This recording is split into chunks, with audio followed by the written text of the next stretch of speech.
Welcome. I'm your host Yusuf, and on today's episode, I welcome Jean and Danielle Zugates, Stephanie, the founders of the Meraki Way, a deeply integrative healing method born from the live experience, scientific training, and spiritual insight. After healing from autoimmune disease and long COVID, when traditional medicine fell short, Jene helps others bridge body, mind, and soul. In this conversation, we explore how unresolved emotions shape inflammation, how stress becomes cellular, and how true recovery emerges when science and spirit work together. I welcome both of you to the show. Thank you. Thank you so much for having us. We're so happy to be here. Pleasure is all ours. So, Stephanie and Jene, you guys created the Meraki Way.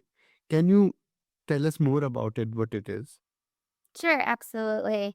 So the Meraki way, we defined building functional medicine with mind healing. What we found with healing ourselves is that we could get the body working great, but if your mind wasn't in sync as well, then you will never get your symptoms fully cured.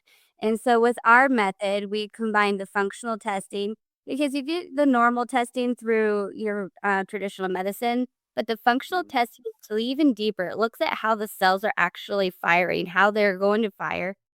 Is your gut working? If all that was still working and then people are still having the symptoms, then it's not a physical representation of the problem at that point. Now it's the mind playing kind of tricks. I always tell people your mind is your best friend, but it's also your worst enemy. And so it does kind of protect you in a way, but in that protection, it actually keeps you sick. So we would then realize through somatic healing and human design and also and Reiki, I use the energy of that we can reopen all the channels in the body. So then when your body is optimally working functional side, but then we have your mind knowing that you're safe and that all the energy channels are open, that you are achieving true health. Uh, Stephanie, was there any moment that you realized that healing had to be more than medicine and protocols? Oh, for sure. I spent 15 years in traditional healthcare, working as a nurse. And it showed me firsthand kind of how unwell people have become despite kind of the best medical interventions that we have. I was struggling with my own health and not really getting any answers. And that I was really just desperate for. I was given expensive medications and infusions and told that that was kind of the only option. The out of pocket cost for those medications was like over $5,000 a year that I clearly didn't have. My only solution was really getting on a payment plan with the hospital that was giving me the infusions, which drained my paycheck every 2 weeks. And there was no end in sight with that because I needed to continually do these. I did everything that I was taught and was told that it really would fix my health problems. But deep down, I knew really that if I didn't address kind of what was causing all of this, I would end up dependent on medications and in debt forever. Hmm. Was the shift driven more by desperation or revelation? It was a kind of a combination of both, really. Just being desperate kind of led me into more of a holistic mindset, thinking about what I was eating, thinking about what I was exposing myself to, thinking about the products that I was using, thinking about how things that I was, introducing to myself could also be creating some of the problems that I was having. Uni, your method blend functional medicine with energy and somatic healing. In practical terms, how do you explain that bridge between science and spirit to someone who might be skeptical about it? Absolutely. I will give you a technique that I'll explain holographic memory resolution, which is a technique that I use for our clients. So, good example, the guy who taught me how to do this technique, he's been working on it since 1994. And one of his really great patients, she was in a drug rehab center for being addicted to pain medication for 37 years for chronic leg pain. And she knew it was from a car accident from when she was 7. So her whole adult life, she was taking these pain medications because they never could cure her pain from the car accident when she was 7. Well, what it comes down to is what we do in this process is we go into that memory. We don't really make them necessarily relive the memory, but kind of in a meditative state, we go back to that memory and prove to your mind that she's not 7 years old still laying on the highway in a car accident. Or because your brain, when you're in a traumatic event, it actually backups a millisecond and freezes. It takes a picture of that, and we are all a hologram. So you could be out in public from decades later from that event, but if you get a sensory trigger, such as a smell, a word, a color, a sound, it can throw your mind back to that 7-year-old self on the highway. So what we do through the holographic memory technique is then we go ahead and get to that memory and we kind of retell the memory a story. Like with this little girl, what would make the little girl feel safe? Well, someone would have called 911. Okay, someone called 911. Now where is the little girl? Oh, she's in the hospital, but do you still have leg pain? Yeah, she still has leg pain. Well, what else would make this little girl feel better? Well, she likes ice cream. So let's give the little girl ice cream. And then all of a sudden, the pain is going away. So then what we do is we kinda take another mental picture. We find people talk through in a color sense so that we find their safe color. And so we take a mental picture, we're like, "What color makes you feel safe in this moment?" And they would be like, "Blue, green, whatever."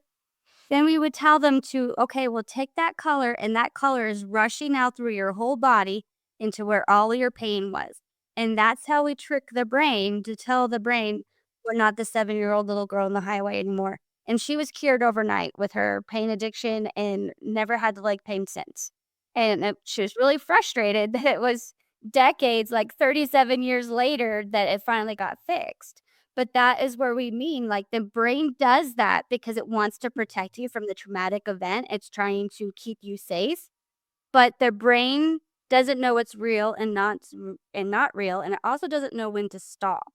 And so what we do is we just kinda hack it and, and we find it has worked with our chronic pain patients with inflammation very much, because your cells you have 37 senses in your body, you don't have 5. So, you have actually 37, so if any one of those are triggered, then you're gonna have a massive wildfire of problems. And so, yeah, traditional medicine's not gonna be able to fix it because they don't understand that mind-body connection. One little thing on that, did you know that you have neurons actually in your heart? And that's why. Because our heart is actually I'm starting to realize through studies that we were actually meant to think from our heart, not from our brain. And so you really have to work on that heart-brain coherence and make sure that that's in alignment for everything in the body to work and to actually then have the world work for you instead of against you. Wow. You really took me a backseat to realize many things about the senses that you said and the heart having neurons. There is this saying that you have to think with think with the heart when times are tough. I know that our ancestors might have that knowledge, and I would love to know, coming to the next question that I have, that Mhm. I personally have found that people accept science first and the spirit later. Yes. What are your comment on this, on your experience that you have, anything? Well, what's really fun with what we do is we have found the science to back up the esoteric and the weird and the spiritual side. So the Heart Math Institute is who I usually go to show the heart and brain coherence. They've actually done studies of people while they're meditating and seeing how their brain waves are changing and then how their heartbeat actually syncs up with that. And so we have found with everything that we're doing and the method that we created, we have all the science and medical journals to back it up. The funny thing about all the brain stuff, you're actually not gonna find those in medical journals. You find them in popular mechanics and, like, IT journals because it was the IT people who were trying to figure out AI and figuring out all this connection that they realized, no, there's a very big biological sense to it. And so, whenever our clients want the science to back it up, we have it. We throw it to them, and we're like, no, this is because I do have that a lot with people with Christianity, because I have them kind of do a little bit more Eastern practices with meditation and all the chakras and realigning that. And then, like, wait, is this against our religion? And I have to prove them, no, this is what kind of Jesus was talking about with leading with the heart. The Buddhists, the Taoists, all the religions have that same sense that they understood the mind brain connection. So here's the science to back it up if you want to go on the science side and not have to feel like you're going against your religion, because it's not. It's all one and the same.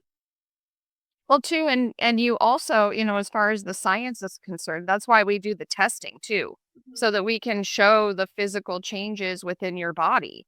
We do initial testing so that you can see the biochemical changes. You can see what your cortisol levels are doing. You can see how your body is responding to this stress. And then after working through our program and doing our protocol, we retest, which then shows how your biomarkers have changed, how your biochemistry has responded, how you have released inflammation, how your cortisol has become more normal and rhythmic. So that's what also part of the science, because you get to see it on paper too. And a lot of people need to see it on paper. They need to see that some of their decisions and the lifestyle that you're leading is actually causing you to have physical problems. And here is the proof on paper. And unfortunately, some people just need to see that in order to get the motivation to do something about it. That is really a big sign or a big slap for the people that might think that it is fake, but you are putting numbers, you are putting papers in their hands to see then your life changing after even a session. And that really is a proof to skeptics that it is not a hoax, it is actual a practical, scientific, actionable method. Uh, Absolutely. many, many high achieving women experience burnout rooted in maybe self betrayal. Why do you think this pattern is so common? Oh, I can definitely speak to that. So, when women experience burnout, usually it's more of like an inflammation cortisol kind of problem. And the reason is because cortisol is our hormone that's kind of designed to bring the alarm down. So, normally, how we have been over time ancestrally is we are supposed to have short periods of stress where, say, a bear is chasing you or you are in danger. You are supposed to have these short periods where your body is in heightened state. You release chemicals that help keep you safe. The cortisol, the adrenaline, those things are released to get your body moving to get away from this danger.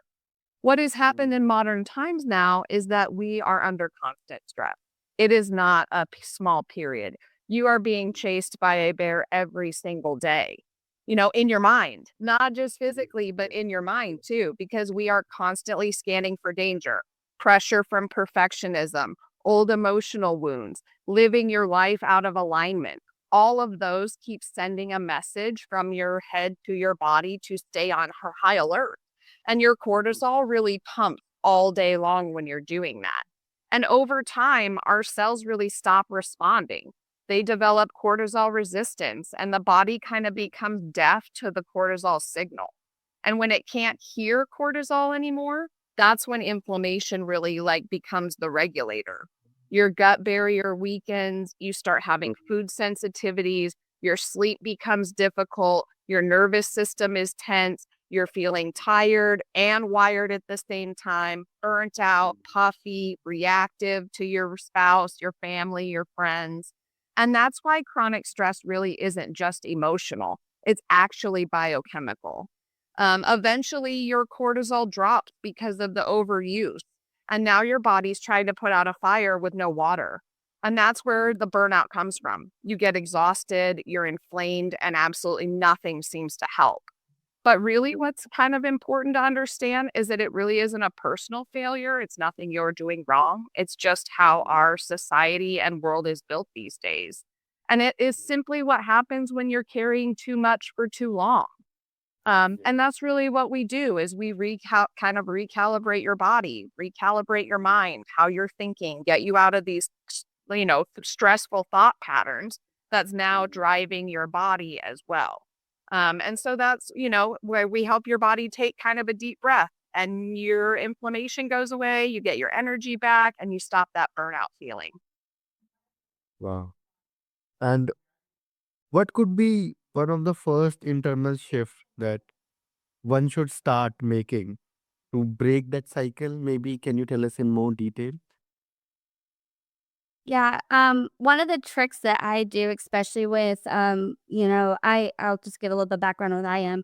I'm a single mom of 4 kids, a business owner, and then was still working bedside while our business was taking off. So, like, the stress level was insane. But to help that with the part that I work on with our clients is I do a little meditation where I kind of just close my eyes at the end of the day, and I do a kind of rundown of who caused me the stress. And I put the stress out in front of me. And in this kind of like closing my eyes, I give it back to them because you can't handle the whole world coming at you. You were not meant to do that. So I give it back to them at the end of the day. I just kind of close my eyes and be like, nope, you yelled at me about this problem. You can have that back. Kids, you can take your homework problem back. I'm done with that for the day and give it back because this has actually worked with weight loss because our mind thinks we're eating for a whole tribe. And so that's why we eat and eat because our mind thinks, oh, I'm eating for 16 people when really you're only eating for one. So at the end of the day, if you reload all that back to who it belongs to, your body is like, oh no, I'm only eating for one. I don't have to be overeating. I don't have to crave the sugar. I'm okay. And then how I start the day is you really start with an intention. Like, I get up in the morning, I kinda see if I have anything internally feel like that's bothering me. If I do, like, if I have, like, a little, like, flutter in my chest or whatever, I kinda just imagine I grab it, take it in a bowl, and throw it in the corner of the room, kinda just do 4 deep breaths, and I do 5 mantras, which are Reiki mantras or, to meditate on, but I just think about it throughout the day. That is, I will not anger. I will not worry. I will be grateful. I will do my work with honesty and I'll be kind to every living thing. If everybody wakes up and repeats those 5 things, maybe 3 times to themselves before they go and encounter the wild world outside that door, they are reminding their brain, hey, we have a game plan of how we're going to attack this day. We have our 5 steps. And whenever you are thrown off of those 5 steps, if people just take a step back for a second, take 4 slow, deep breaths that connects the mind and brain almost immediately, that then you can come up with solutions that are actually gonna work because you took yourself out of your brain. You took yourself into your heart. And so then that way you can get more creative instead of having to respond harshly. I'll let, Tiffany give some tips on the functional side of what you can do to really get your body primed to work for you. Yeah, I also like to have people do a walk. And getting that physical activity really kind of changes your biochemistry too. Again, we are meant to have those short periods of stress where the lion is chasing you, and you're supposed to discharge that energy when you're running from the lion. Well, in today's society, you're not being chased by a lion. You're being yelled at by your boss in a chair. You're having difficult conversations that you're not ready for. You're triggered and you can't walk away and you can't run and your body doesn't get that physical energy release. So that's why, survival chemistry gets you to move. It wants you moving. And when you don't move, that stuck energy really becomes tension within your body. And then that tension becomes inflammation. And then the inflammation becomes symptoms. And so, if you actually look at physical movement is a powerful stress reliever. When you walk, when you dance, when you stretch, when you move your body after like a stressful event, it's actually regulating your nervous system. The movement kind of tells your brain that the danger has passed, the energy can move on, and you're safe again. And animals actually do it. So after an animal's been chased, you'll notice that they shake. And that's actually them kind of just resetting their nervous system. And so humans really need the same ritual. We've kind of been taught to suppress that instead of release it. So, after you get flooded with emotion and you need some positivity, you just need to get up and move. And that's why we created the Meraki walk.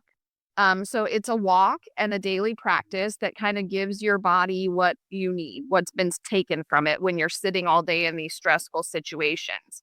And so it's you go outside, you take a deep breath, you kind of let your body move rhythmically as you're walking.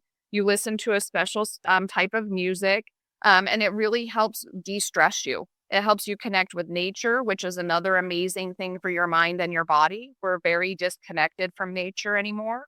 Our ancestors would go outside. They'd be outside in the sunlight all day. They'd be hunting, fishing, gathering, doing all of those, basic needs. And we don't do that anymore. So we're missing kind of that nature connection as well, which helps our stress, helps our body, helps our electricity, helps all of the things that you need in order to function healthily. So that's really one of the things that I like to teach as far as the walking and moving and getting kind of that stress and physical energy out of your body. It's really, really, really helpful. What I could understand is that if you have something that is in you, let's just say stress, or let's just say cortisol levels, or someone yelling at you in your mind, you have to have a system that helps you release that. Maybe walking, maybe having a meditative spells, maybe having a time for yourself where you talk with yourself and just throw them out. Absolutely. Yep, that's exactly it. You have to have practices that work for you, and everybody is individual. There are things that work for some people that don't work for others. And that's why we have a wide toolbox. We've tried different things for ourselves that have worked. We've tried different things for clients that haven't worked. It's really finding your unique individual rhythm. And that's really what we help you kind of understand, work through, identify and try and help you figure out what is good for you and what does work for you. And then what's really cool too is after we're done kind of rewiring the body functionally and into the mind, they all of a sudden have they finally figure out who they are, but then they're kind of like, what do I do with this? Because they were so kind of like stuck in their not, I don't want to say victim mentality, but they were stuck in their identity of being sick. Then now they're healthy. Like, what do I do with this? So our cherry on the top that we give them, I don't know if you heard of human design, but human design combines three different astrological charts and actually gives you a map of how you need to interact with the environment around you. It helps you understand why you react to certain situations the way that you do. It helps you understand how you're supposed to approach decisions.